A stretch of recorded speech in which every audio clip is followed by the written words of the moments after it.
और समय का विधान कभी भी बदल सकता है। फिरत भाभैया घर घर डोले जाने के में दगा दे जाए।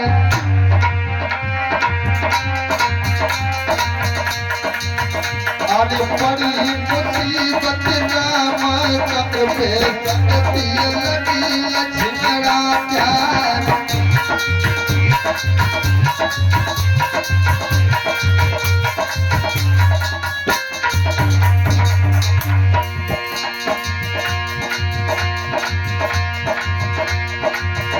और सीता हरण मरण दशरथ को पटने विपद परिधि करता।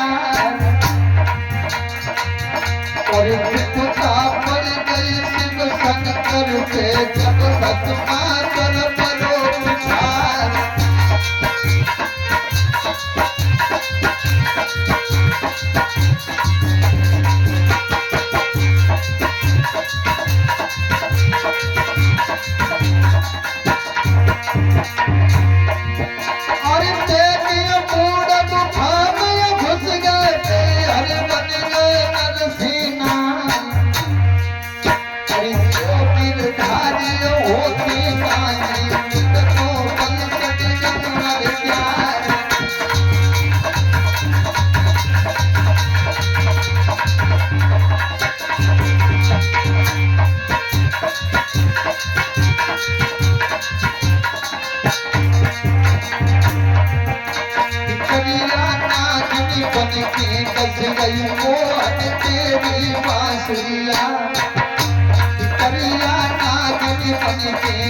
गई मोहन तेरी बांसुरिया।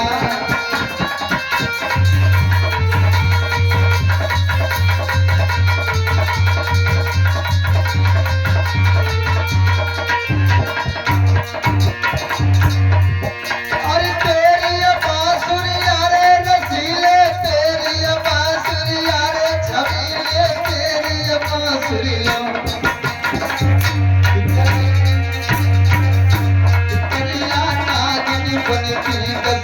मोहन तेरी बांसुरिया।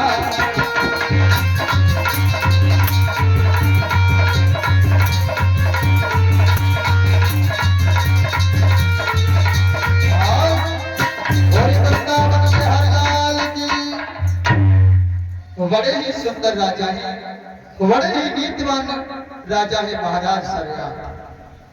उनके घर में 2 पुत्र और 1 पुत्री का जन्म हुआ।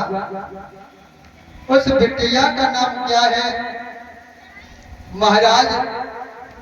उस बिटिया का नाम रखा गया सुकन्या। जब धीरे धीरे धीरे धीरे ये बिटिया बड़ी होने लगी,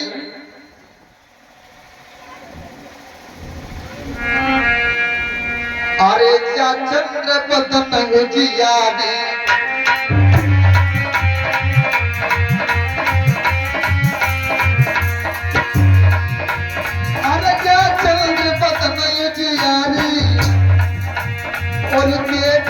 लड़की मारी।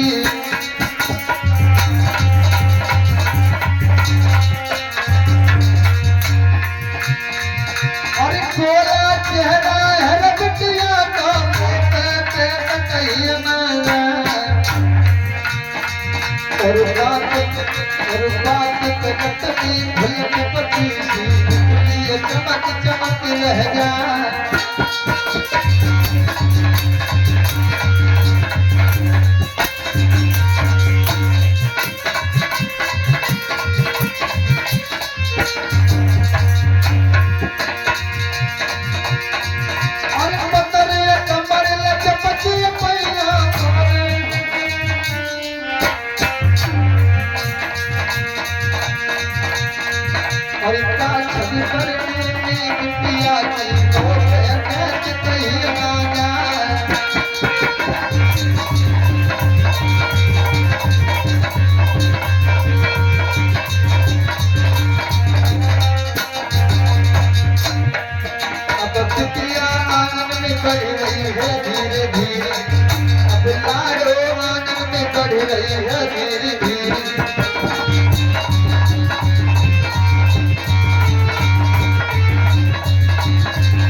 बढ़ रही है धीरे धीरे, अब लाडो मांगने बढ़ रही है धीरे धीरे।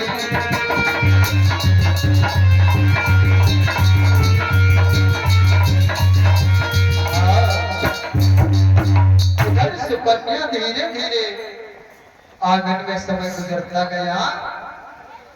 परीक्षित महाराज, जब सुकन्या की उम्र 12 वर्ष की हुई, एक दिन महाराज शरियात शिकार खेलने के लिए जा रहे थे, तो सुकन्या ने कहा कि पिताजी मैं भी आपके साथ में चलूंगी। महाराज शरियात कहने लगे, बिटिया आप क्या करोगे, आप ऐसा करो घर में ही रहो। लेकिन महाराज शरियात अपनी बिटिया सुकन्या से बहुत प्रेम करते थे। मना किया, लेकिन सुकन्या ने कहा नहीं पिताजी मैं साथ चलूंगी। जब ये कहा कि बिटिया ऐसा है तुम घर पे ही रहो, जंगल में आप क्या करोगे, और मैं सैनिकों को साथ में ले जा रहा हूं। तो जब नहीं मानी तो महाराज शरियात ने कहा कोई बात नहीं, आप कुछ सखियां जो तुम्हारे साथ की लड़कियां हैं उनको साथ में ले लो और चलिए। हुआ यही कि कुछ सखियों को साथ में लेने के बाद सुकन्या अपने पिता के साथ जंगल के लिए चलने के लिए तैयार हुई। इधर महाराज शरियात ने 10,000 सिपाहियों को सजाया, शिकार खेलने के लिए जंगल में निकल गए।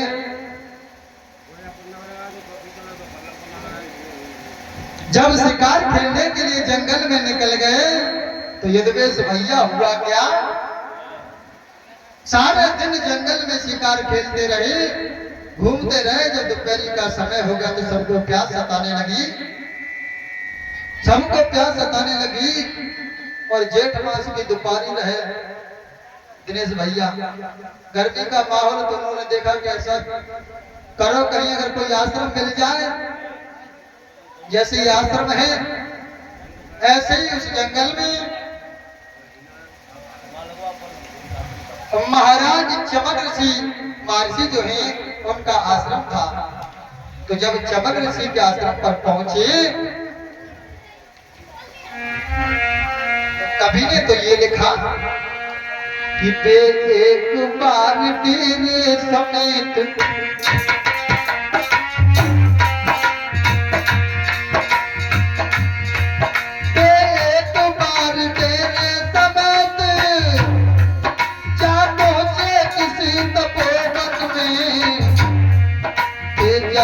समाधि लगाए हुए निसराज चमन हर चिंतन में।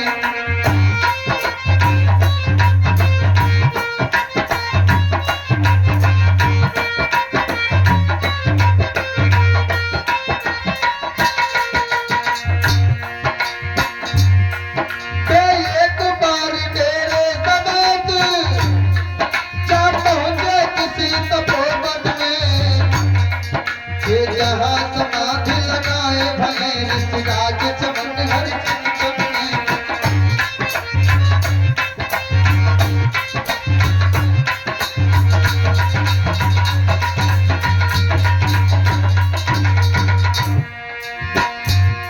पर उनका कोई पता न था, हाँ एक ढेर दिखलाता था, जिसके छेदों से चमक लिए थोड़ा प्रकाश आता था।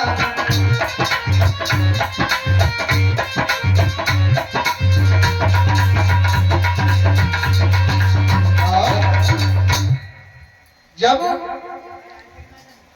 महाराज शरियात अपने 10,000 सिपाहियों को लेकर के चमन ऋषि के आश्रम पर पहुंच गए, देखा क्या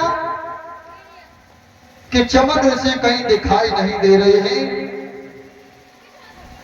एक टीला सा बना हुआ है। और जब ये देखा कि चमन ऋषि कहीं दिखाई नहीं दे रहे हैं, सिपाहियों ने जल को पिया कुएं से जल को जलपान करने के बाद और विश्राम करने लगे। सिपाही और स्वयं महाराज भी, क्योंकि उस बगिया में ठंडी बड़ी ही शीतल हवा चल रही थी, जैसे कि ये चल रही है, और शीतल हवा के कारण सिपाही भी सो जाते हैं, स्वयं महाराज शरियाती भी सो जाते हैं। इधर सुकन्या को नींद नहीं आई। परीक्षित महाराज व बिटिया वहां से खड़ी भई और घूमने के लिए चल दी, तो देखा क्या कि एक टीला बना हुआ है। जो टीला बना हुआ है यदवेश भैया, उस टीले में से दो नेत्र जो महात्मा चवन ऋषि के थे, उन नेत्रों का प्रकाश आ रहा है। वह बिटरिया ने ये नहीं समझ पाया कि ये है क्या, और किया क्या,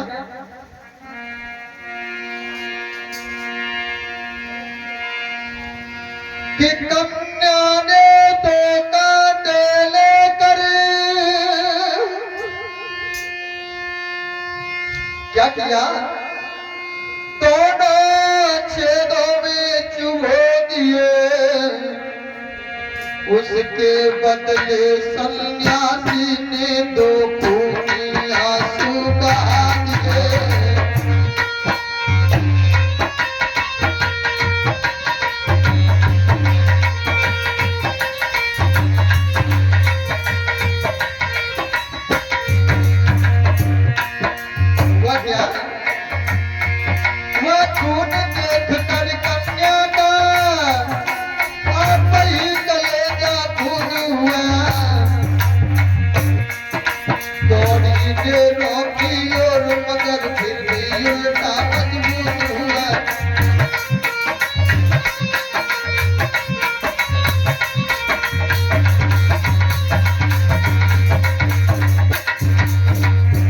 एक घटना घट गई। हुआ क्या यदवेश भैया, सेनाओं का सरदारों का के तोड़े ही दम टूट गया। बढ़ गया उधर हद से बाहर, मलमूत्र त्यागना छूट गया।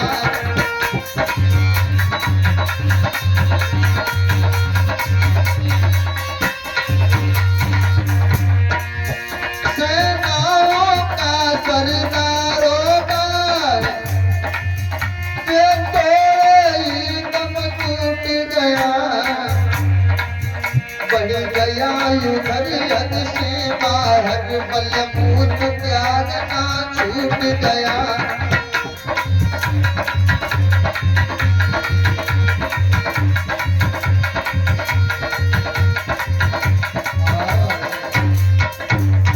हुआ क्या कि जैसे ही सुकन्या ने उन दो छिद्रों से जो प्रकाश आ रहा था, जहां महात्मा चवन ऋषि समाधि को लगाए हुए थे, हजारों वर्षें बीत गई, उनके शरीर कहीं दिखाई नहीं देता था, एक माटी का टीला बन गया था।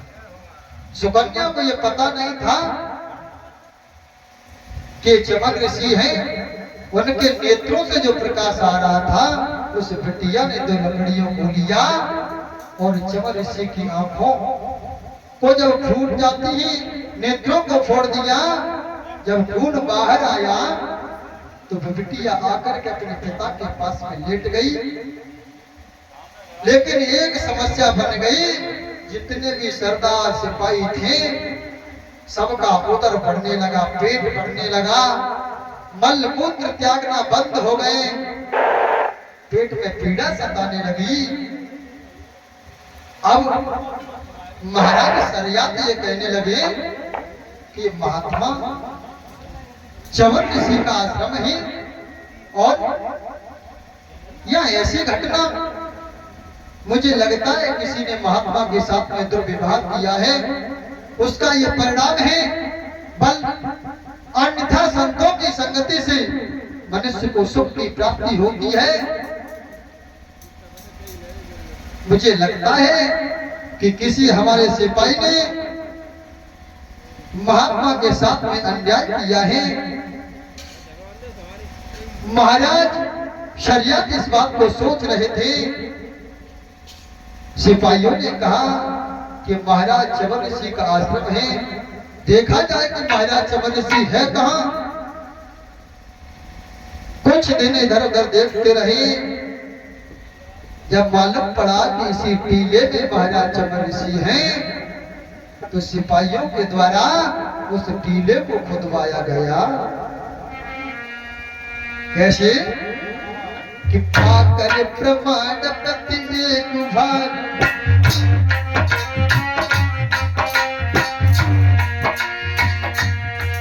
पाकर प्रमाण प्रति एक भाग, होता टीला धीरे धीरे।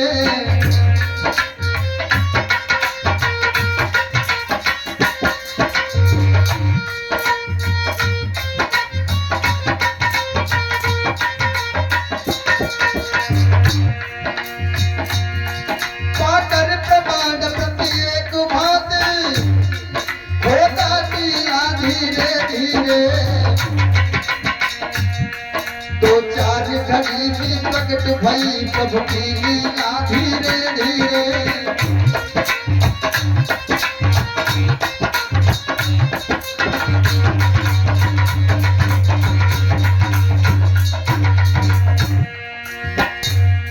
ईश्वर के दर्शन करते ही, ईश्वर के दर्शन करते ही सबका जीवन सफल हुआ।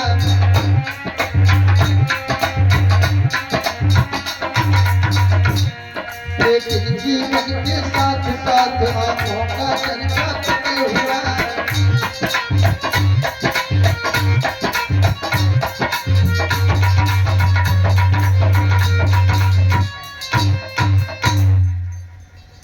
जब ये पता किया गया कि महाराज चवर ऋषि इसी टीले में, सिपाहियों को आदेश दिया कि इस टीले को खुदवाओ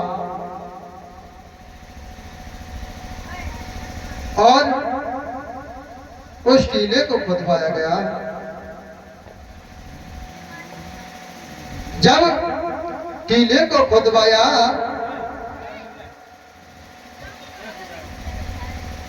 टीला को खुदवाया गया तो देखा कि महात्मा चवर ऋषि के दोनों नेत्र फूट चुके हैं।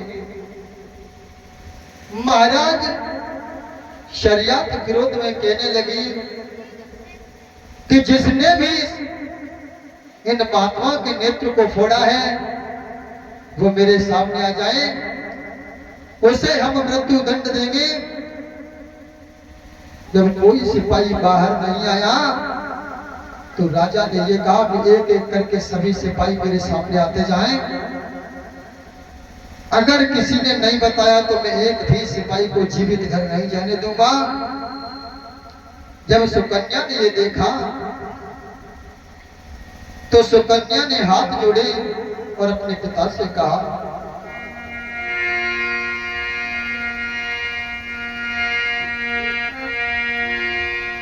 कि रो करके कन्या बोली है, हमने ये पातक जोड़े ओ बबुला, हमने धोखे में बाबा के में ना फोड़े।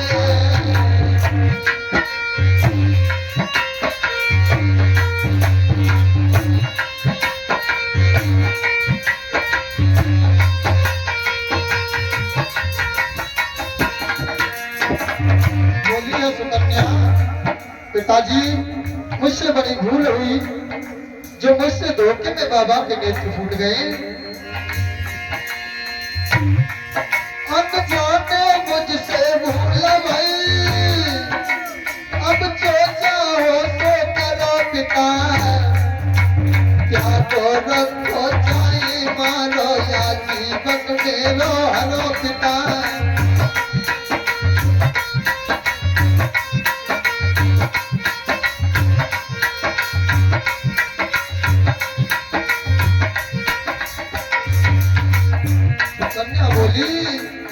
पिताजी, मुझसे ही धोखे में बाबा के नेत्र फूट गए हैं। अब आप जो भी सजा दो हम उसे मानने के लिए तैयार हैं। तो ये है, अनजाने मुझसे चूक भई, अब जो चाहो तो करो पिता, क्या तो रखो चाहे पालो या जीवन में रहो पिता।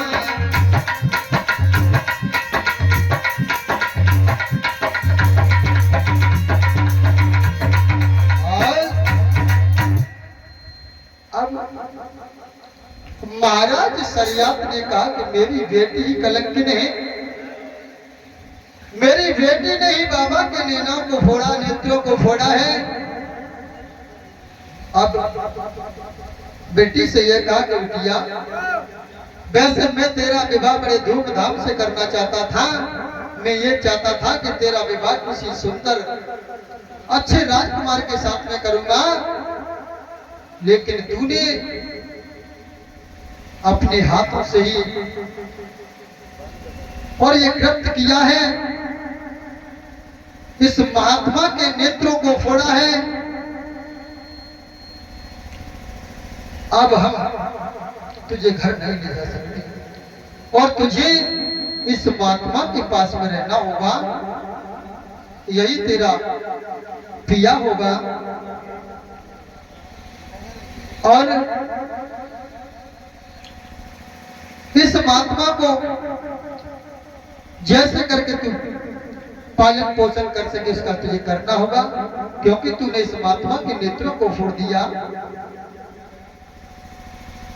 स्वयं भीख मांग के लाना, स्वयं खाना और इस महात्मा को भी खिलाना। अब हम तुझे घर नहीं ले जा सकते। इतना कह करके महाराज सरियात घर के लिए चल दिए। जब घर के लिए चले तो सुकन्या ने ये कहा,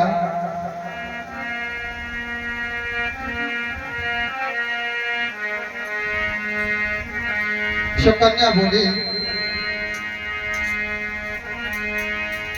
कि बबला, मेरी मैया से कुछ मत कहना कि मेरी मैया से कछु मती कहियो, कोई पिता भूली मती जइयो।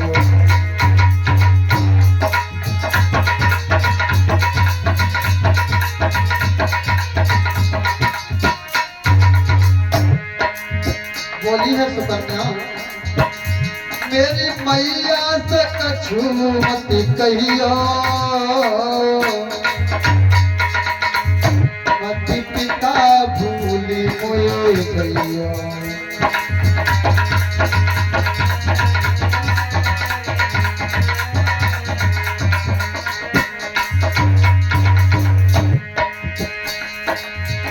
सुन पावे मेरी मिहतारी, वो करी जई जम की बारी।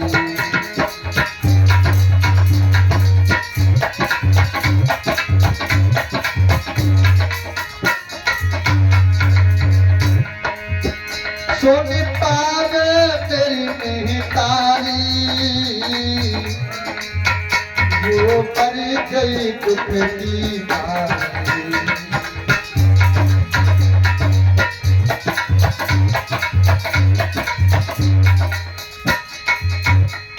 सुकन्या ने ये कहा, पिताजी इसके बारे में मेरी मैया से कुछ मत कहना। अगर मेरी मैया ये सुनेगी कि बिटिया को महात्मा के साथ में छोड़ दिया है तो मेरी मां मर जाएगी, क्योंकि मां और बेटी का प्रेम बड़ा ही अच्छा होता है। महाराज सरियात सुकन्या को वहीं पर छोड़ करके चले गए। सुकन्या महात्मा के पास में खड़ी रही, लेकिन महात्मा की समाधि नहीं खुली। परीक्षित महाराज, काफी वर्षें बीत गई, जब समाधि नहीं खुली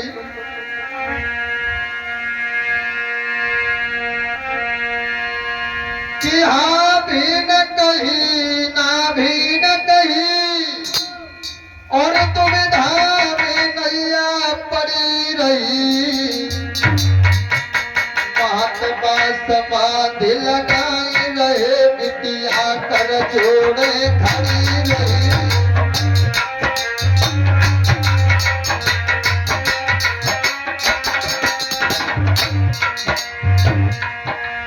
हाँ भी न कही ना भी न कही दुविधा में नैया पड़ी रही। महात्मा समाधि लगाई रहे बिटिया कर जोड़े खड़ी रही।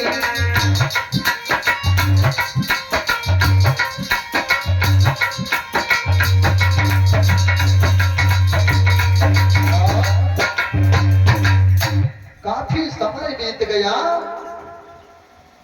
लेकिन महाराज च्यवन ऋषि ने ना तो हाँ कहा और ना ही ना कहा। और क्योंकि महात्मा च्यवन ऋषि तो समाधि में लीन थे। इसी हाल में सूख कर काटा हुआ शरीर जागे 14 बरस में योगी राज मत धीर। सुकन्या खड़ी रही और महात्मा च्यवन ऋषि कितने वर्ष तक तपस्या करते रहे परीक्षित महाराज? 14 वर्ष। 14 वर्ष तपस्या करते रहे।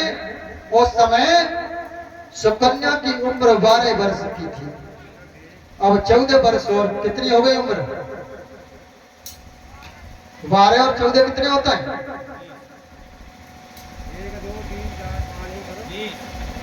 26 वर्ष। हाँ? सुकन्या की उम्र 26 वर्ष की हो गई। तब महात्मा च्यवन ऋषि की समाधि खुली 14 वर्ष के बाद। जब 14 वर्ष के बाद समाधि खुली तो देखा, देख तो नहीं सकते थे, अनुभव किया, प्रणाम किया। जैसे ही सुकन्या ने च्यवन ऋषि को पूछा कि तुम कौन हो, क्योंकि च्यवन ऋषि के नेत्र फूट चुके थे, उन्हें कुछ दिखाई नहीं दे रहा था। कहा कि मैं वही अभागिन हूं जिसने तुम्हारे नेत्रों को फोड़ा है। मैं वही पापी हूं। च्यवन ऋषि ने यह कहा कि नेत्रों को फोड़ा, आप यहां पर क्या कर रही हो? तो सुकन्या ने यह कहा कि मेरे पिता मुझसे ये कहकर के चले गए हैं कि तूने महात्मा के नेत्रों को फोड़ा है, तुझे इस महात्मा के साथ में ही रहना होगा और यही अंधा तेरा पिया है। जब ये कहा परीक्षित महाराज कि यही अंधा तेरा पिया होगा, अब पूछा कि तुमको समय कितना हो गया? सुकन्या ने कहा कि महाराज समय तो मुझे 14 वर्ष हो गए। 14 वर्ष से मैं सी भांति खड़ी हूं। च्यवन ऋषि कहने लगे 14 वर्ष? तो आप तो मुझसे भी बड़ी तपस्वी न हो। ऐसा करो, हमसे कोई वरदान मांगो। जब ये कहा कि कोई वरदान मांग लो, तो सुकन्या ने ये कहा, साजन ऐसा करो ऋषिवर, हमें वरदान का छूना चाहिए, केवल आपके नेत्र जो फूट गए हैं वो नेत्र सही हो जाए। परीक्षित महाराज, सुकन्या ने क्या वरदान मांगा कि आपके जो नेत्र मेरे द्वारा फूट गए हैं वो नेत्र सही हो जाएं और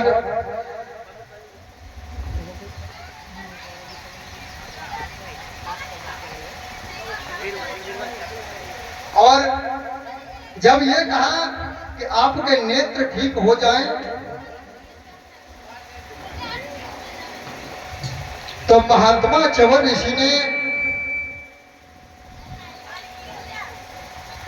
जो देवताओं के वैद्य थे अश्विनी कुमार, उनको बुलाया। उन्होंने एक औषधि तैयार की जिससे महात्मा च्यवन ऋषि के नेत्र सही हो गए। परीक्षित महाराज, जब महात्मा च्यवन ऋषि के नेत्र सही हुए, सुकन्या को देखा, 14 वर्ष में तुम्हारा शरीर भी जर्जर हो रहा है, कुछ औषधि सुकन्या के लिए दीजिए। सुकन्या का रूप नवकल्प हुआ। अब च्यवन ऋषि ने यह कहा कि ऐसा करो, ये वरदान तो तुमने केवल हमारे लिए मांगा, इसमें तुमने अपने लिए क्या मांगा? ऐसा करो कुछ अपने लिए मांगो। यदवेश भैया, च्यवन ऋषि ने यह कहा कि ये वरदान तो केवल हमारे नेत्र सही हुए, इससे तुम्हें क्या लाभ होगा? अपने लिए कुछ मांगो। तो सुकन्या ने क्या कहा?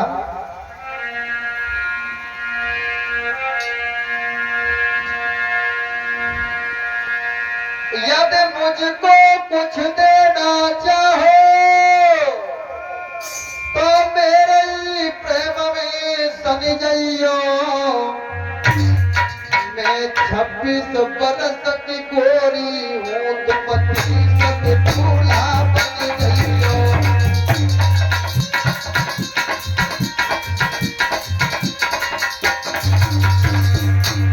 तो कन्या ने कहा, मुझको यदि कुछ देना चाहो तो मेरे ही प्रेम में सनी जाइयो। मैं 26 बरस की गोरी हूँ, तुम 25 के दूल्हा बन जाइयो।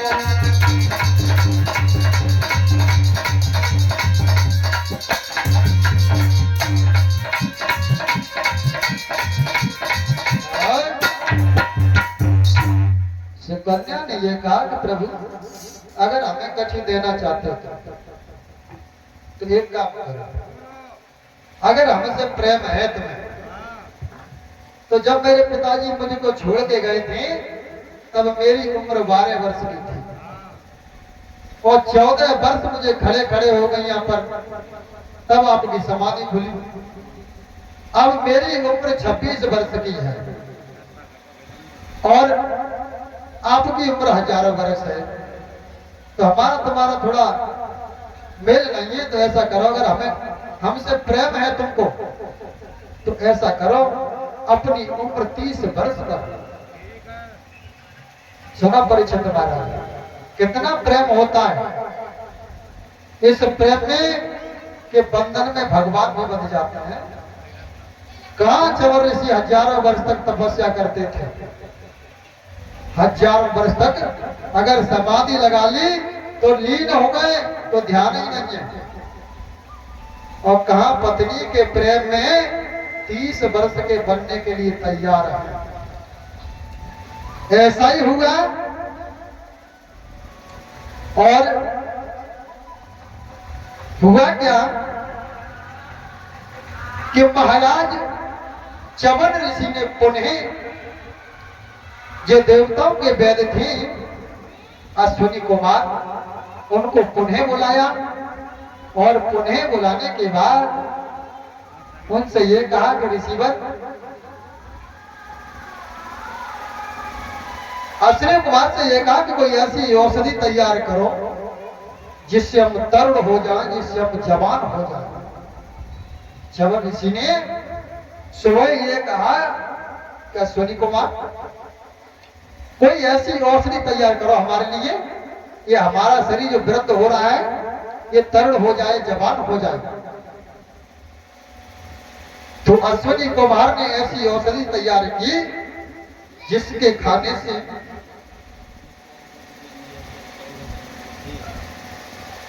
महात्मा च्यवन ऋषि तरुण हुए।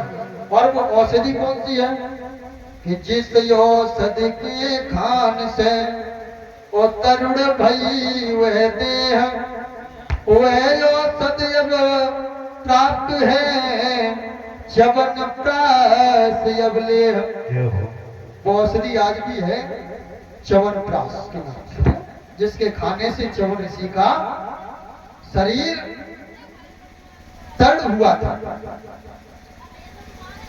और अब तो चवन ऋषि तड़ हो गए।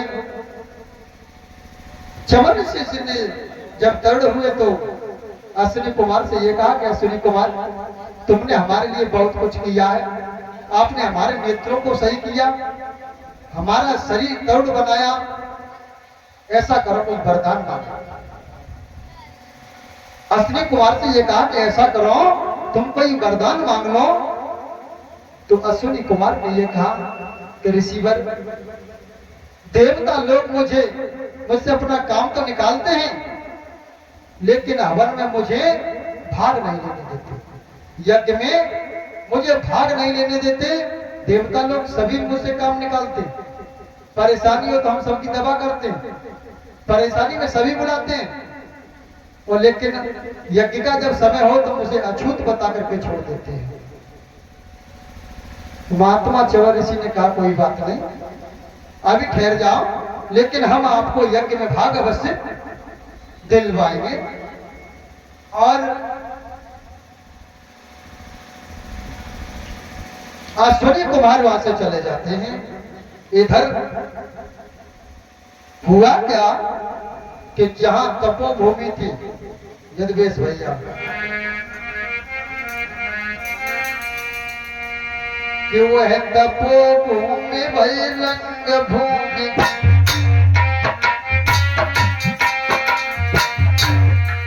वह तपोभूमि भई रंग भूमि, छा गई छटा न्यारी न्यारी।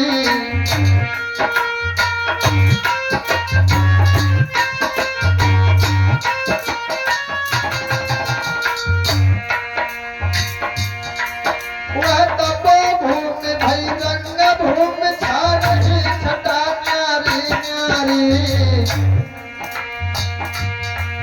प्यारी प्यारी फुलबारी की करती की लोल, प्यारी प्यारी।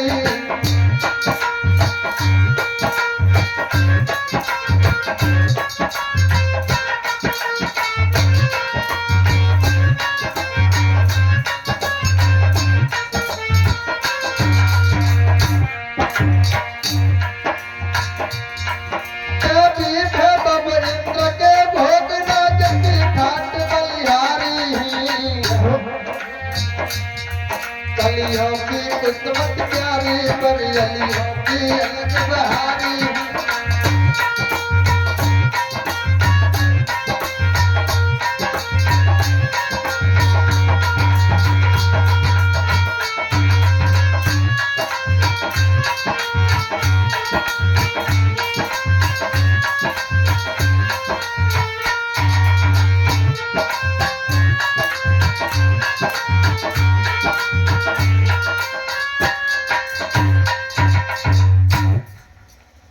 यहां जो आश्रम तपोभूमि थी, अब परीक्षित महाराज जो तपे भूमि हुआ करती थी, अब वो रंग भूमि बन गई।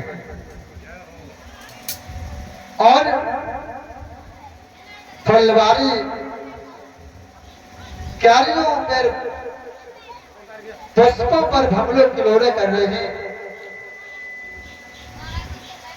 समय गुजरता गया धीरे धीरे।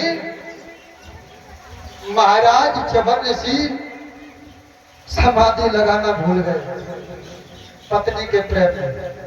कहा सन्यासी बाबा थे जो 10-10 हजार वर्ष तक तपस्या करते थे और पत्नी के प्रेम में सब कुछ भूल गए। हुआ ये धीरे धीरे समय गुजरता गया। बड़े ही आनंद से चवन ऋषि सुकन्या के साथ में विहार करते हैं। जहां जो आश्रम था सुकन्या से ये कहा चवर ऋषि ने, कभी आश्रम ठीक नहीं लगता, ऐसा करो भवन का निर्माण करा ले। तो चवर ऋषि ने विश्वकर्मा को बुलाया और जहां झोपड़ी पट्टी गुफाएं होती थी वहां पर एक सुंदर भवन का निर्माण कराया विश्वकर्मा के द्वारा। देखिए कितना बदलाव हो गया, एक स्त्री के घर में आने से कितना बदलाव हो गया कि जहां चवर ऋषि कुटिया में रहा करते थे, झोपड़ी में रहा करते थे, मंदिर में रहा करते थे, अब एक बड़ा सुंदर भवन बनवा कर कि उसमें निवास करते हैं। और ऐसे समय गुजरता गया धीरे धीरे। एक दिन महाराज सरियाती को ध्यान आया कि मैं अपनी छोटी सी बिटिया को उस सन्यासी के पास में छोड़ करके चला आया। मैंने बड़ा गलत किया और 14 वर्ष से अधिक समय हो गया, मैंने अभी तक उसकी खबर तक नहीं ली।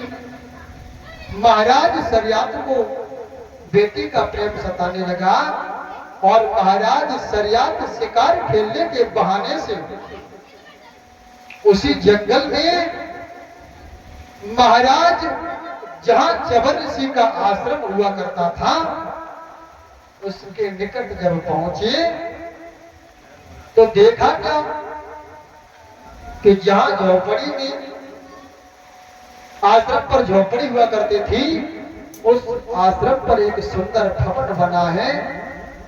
जैसे ही महाराज सरियात ने ये देखा, चकित हुई सरियात नृप वे सब चरित निहार, ठिठक रहे करने लगे मन में विविधि विचार।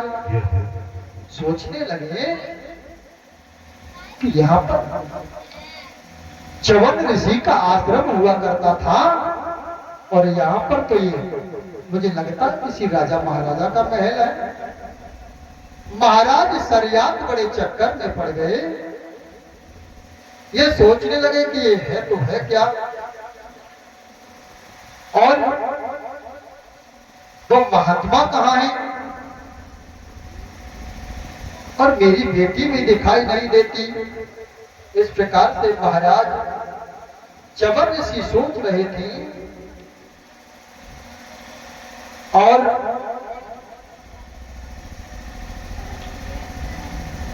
देख ही रहे थे उधर उधर। तब तक एक भजन सभी लोग भगवान का बोलेंगे, उसके बाद कथा की ओर ध्यान देंगे।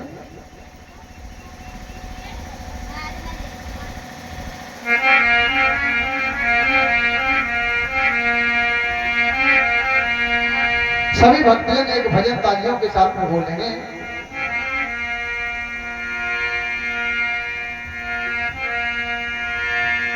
कि वृंदावन में हुक्म चले और बरसाने बारी का, मेरा श्याम दीवाना है उस राधे रानी का।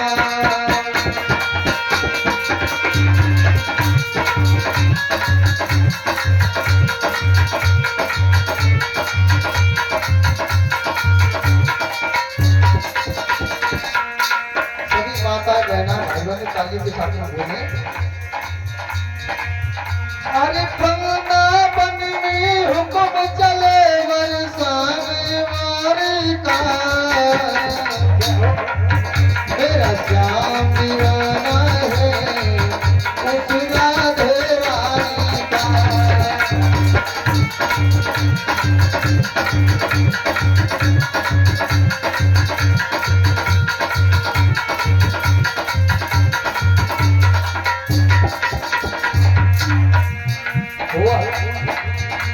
यहाँ डाली डाली पर, यहाँ पत्ते पत्ते पर नाम राधे का चलता, नाम के हर रस्ते पर। यहाँ डाली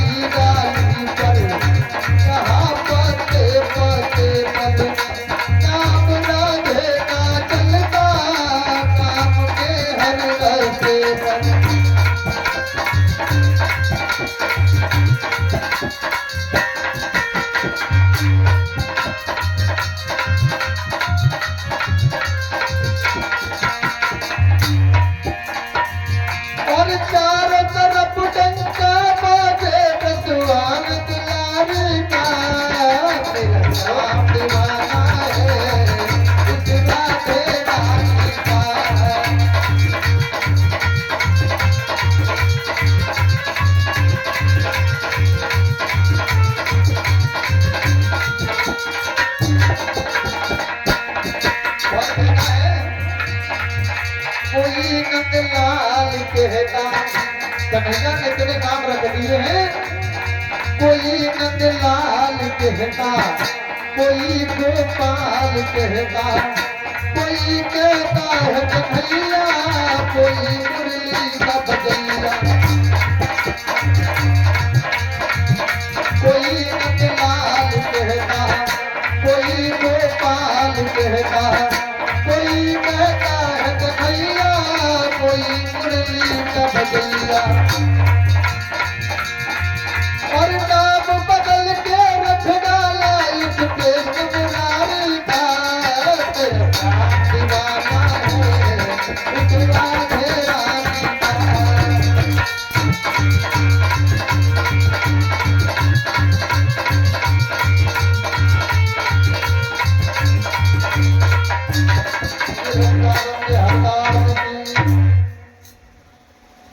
परीक्षित महाराज कथा की ओर ध्यान देंगे।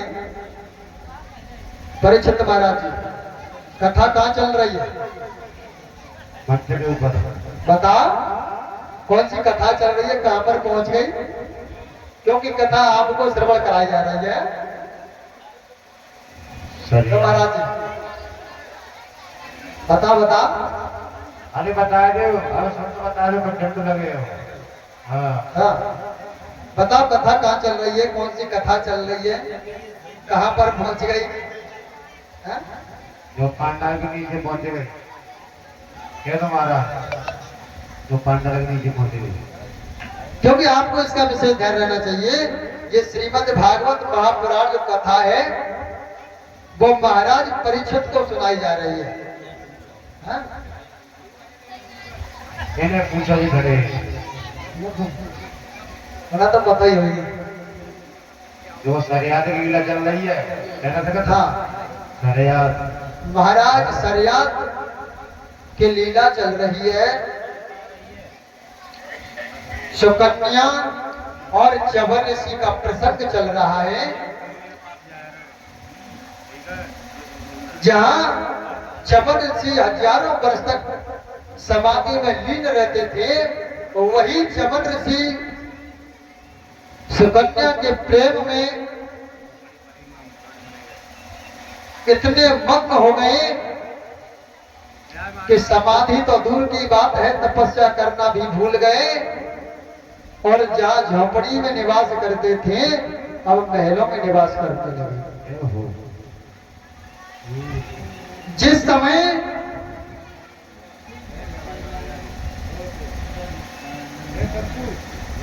महाराज सरियात ने कहा कि मैं अपनी बेटी को देख करके आऊं, किस हालत में है,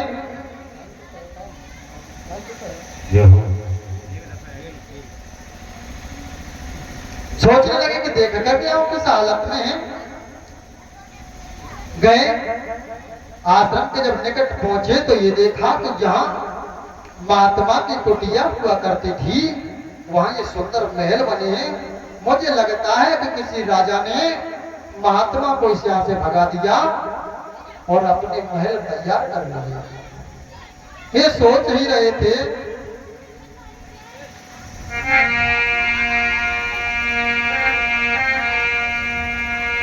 क्या सोच रहे थे? यह बन क्या उन्हीं चवन का है,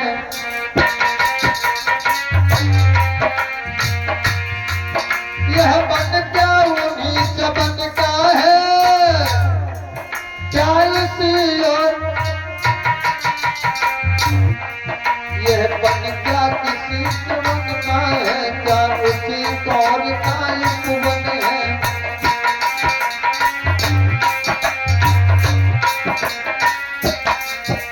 सोचने लगे ये बन क्या उन्हीं चवन ऋषि का है या किसी और के महल है। ये जो कुछ है क्या सचमुच है या मेरी मत का उलझन है। और सोचने लगे ये कुछ है या सचमुच है या मेरी मत का उलझन है।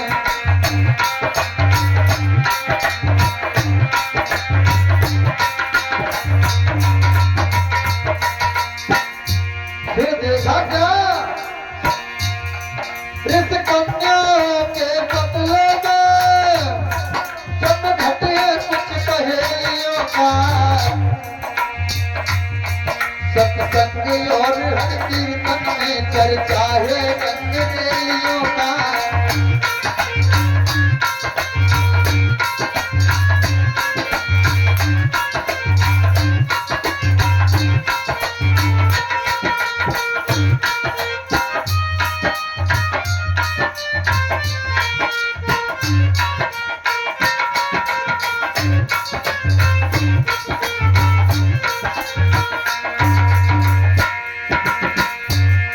दुनिया नहीं बेदिया नहीं दुनिया बाकी वह हवा नहीं।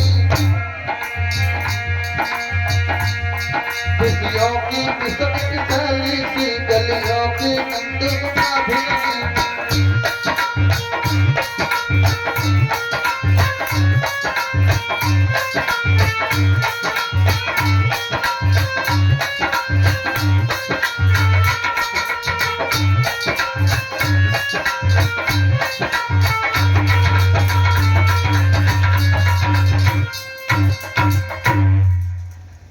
सोचने लगे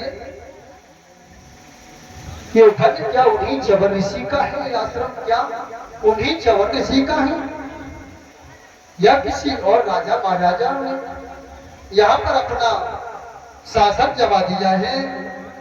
फिर देखा, सोचने लगे अगर चवर ऋषि का आश्रम होता तो हवन यज्ञ होता, धुनी होती, लेकिन यहाँ तो कुछ दिखाई नहीं दे रहा। सोच रहे थे नृपतियों, देख देख वे धाम, किया सुकन्या देवी ने तब तक उन्हें प्रणाम। सुकन्या छत पर खड़ी हुई थी और महात्मा शरियाती जो थे वो तो महात्मा चवर ऋषि को शरियाती देख रहे थे कि कहीं चवर ऋषि दिखाई नहीं दे रहे हैं। अब चवर ऋषि पहले जैसे हो तब तो दिखाई नहीं। पहले चवर ऋषि एक सन्यासी थे, अब चवर ऋषि कहाँ 30 वर्ष के बन गए, तरुण हो गए, तो पहचान सकता क्या कोई? शरियात्री तो नहीं पहचान पाया अपनी बेटी को, लेकिन सुकन्या ने अपने पिता को पहचान लिया और पहचान लिया। जब बुलाया तो महाराज शरियात एक बात सोचने लगे कि लगता है मेरी कन्या तो है, लेकिन इसके पास में जो बैठा है वो महात्मा तो नहीं है जिस महात्मा के पास में मैं अपनी बिटिया को छोड़ के गया था। मुझे लगता है कि विषयों के चक्कर में मेरी बेटी ने महात्मा को मरवा दिया और ये किसी राजा से शादी करवाई। चवर ऋषि इस प्रकार महाराज शरियात जैसे सोच ही रहे थे,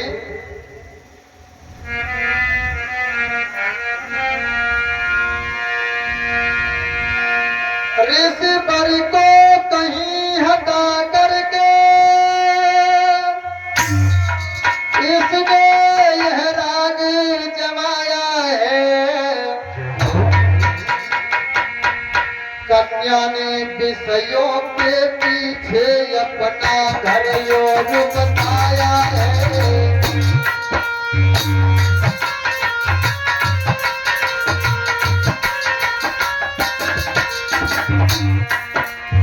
सोचना कि महाराज शरियात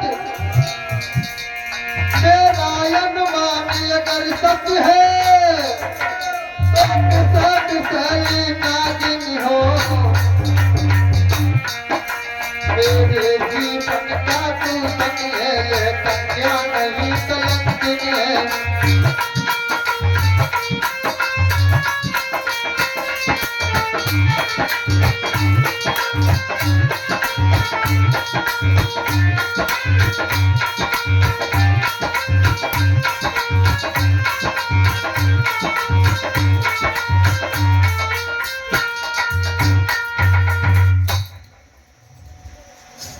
महाराज सरियात सोचने लगे कि ये मेरी बेटी तो है, लेकिन इसके पास में जो बैठा है वो मेरा दामाद नहीं है, वो महात्मा नहीं है जिस महात्मा के साथ में मैं अपनी बेटी को छोड़ करके गया था। मुझे लगता है कि विषयों के चक्कर में मेरी बेटी ने अपने घर को कहीं अंत बसा लिया।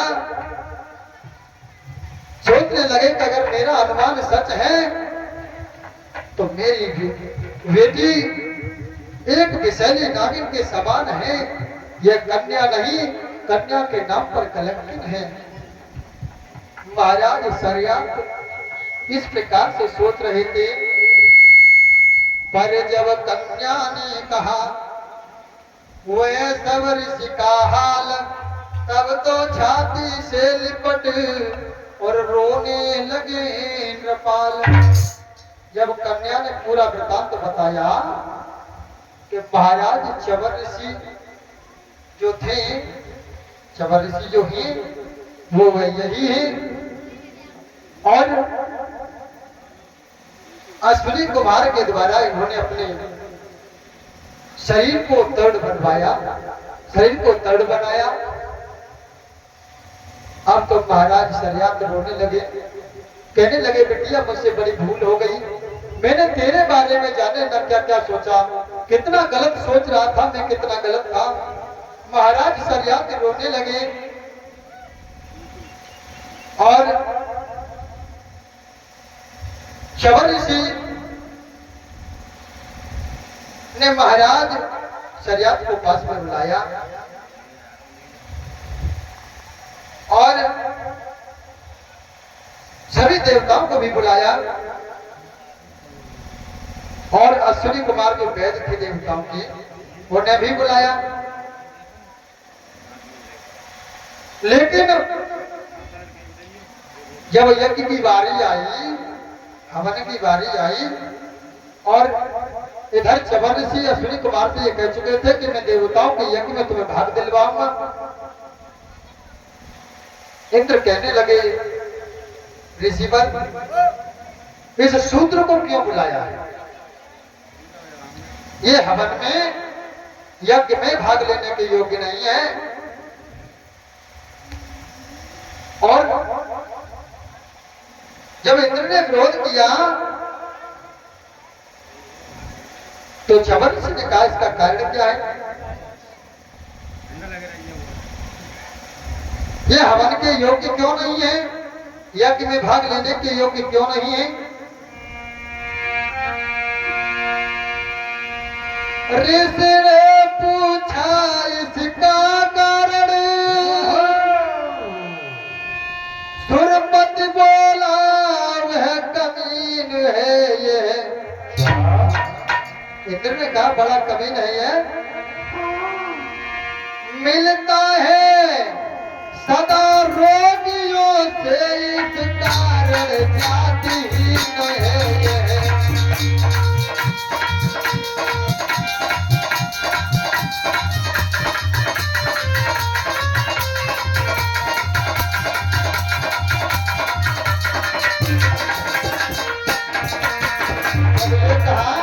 इसका कारण क्या है जो आप इन्हें यज्ञ में भाग नहीं लेने देते। बोले इसका कारण सुरपति ने कहा भी नहीं है।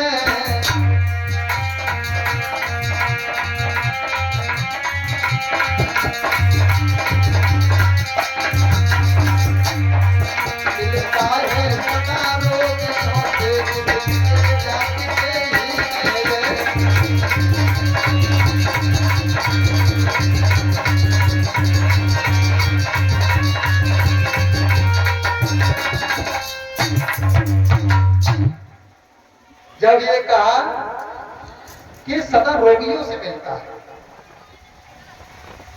और भैया एक बात कही जाए तो डॉक्टर के पास कौन जाता है, जो रोगी होगा वही तो जाएगा, मरीज ही जाएगा ना। हाँ, ऐसे ही अब डॉक्टर चल रहे हैं, पहले डॉक्टर नहीं हुआ करते थे, झोला में रहता है। पहले वेद ही होते हैं, अपने झोला में जो भी था वो रखते थे। हाँ। और पहले ऐसे डॉक्टर नहीं थे, ऐसे इंजेक्शन नहीं लगाए जाते थे। अब जब इंद्र ने ये कहा कि ये यज्ञ में भाग लेने की योग्य नहीं, ये सदा रोगियों से मिलता है, इसलिए अछूत है। ऋषिवर बोले देवपति है ये उल्टा ध्यान, जाति देसी बंद का करो नहीं अपमान। जो तुम्हारा हितैषी हो, जिससे तुम्हारा काम निकलता हो, जो तुम्हारा काम करता हो, उसको तुम जाते ही नहीं कह रहे हो।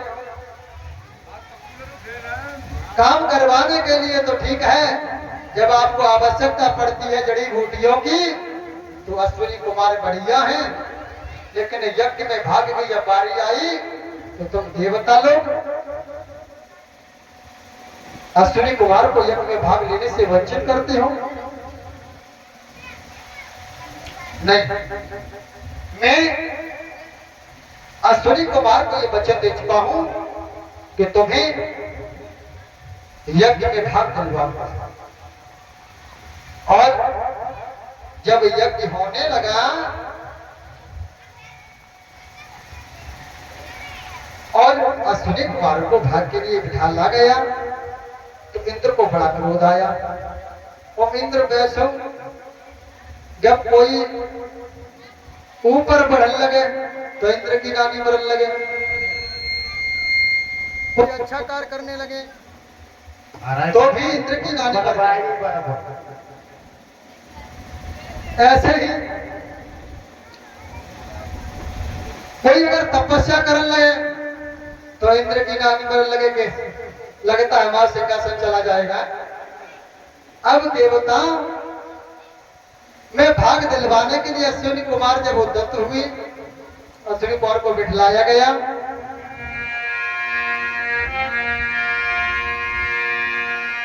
इंद्र ने कहा अच्छा ठहरो, चर्चा ही आज मिटा दूंगा। अश्वनी और उनके प्रेमी दोनों का नाम मिटा दूंगा।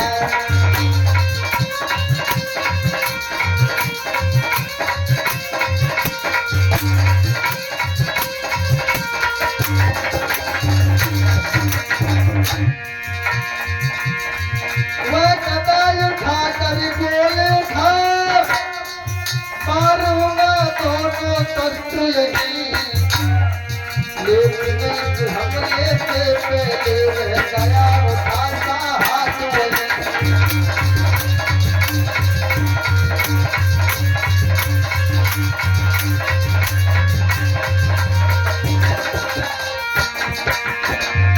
इसका प्रभाव न समझी मैं, न झुकाया माथ नहीं।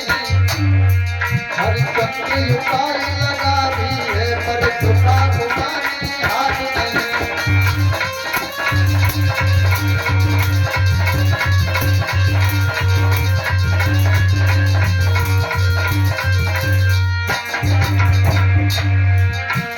आखिर को झुक ही गया देवों का सरदार, आखिर को झुक ही गया देवों का सरदार। झुक झुक कर करने लगा कृपा करो विद्वान।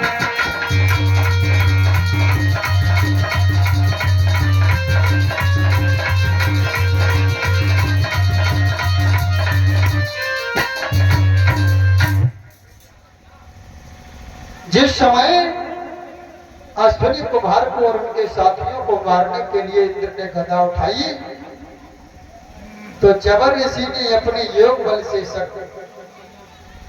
उस हाथ को वहीं की वहीं ऊपर ही रोक दिया।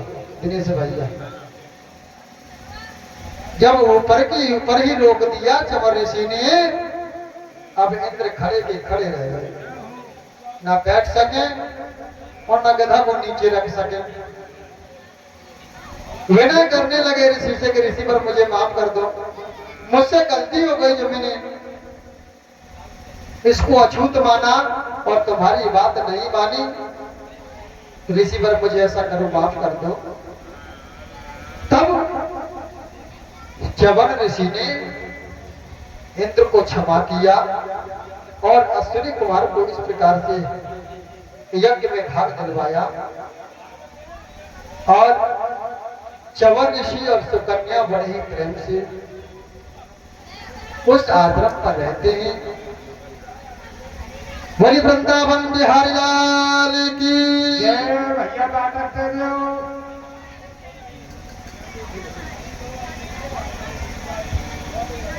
ये जो श्रीमद् भागवत महापुराण का अनुष्ठान चल रहा है, इसमें बड़ी ही सुंदर सुंदर कथाएं हैं। समझना ये चाहिए कि कथा का महत्व क्या होता है। कथा केवल कहानी की तरह सुनी नहीं जाती भैया पीछे को बतला रहे हो, मेरा आ जाओ। और ना ही कहानी की तरह इन्हें रटा जाता है।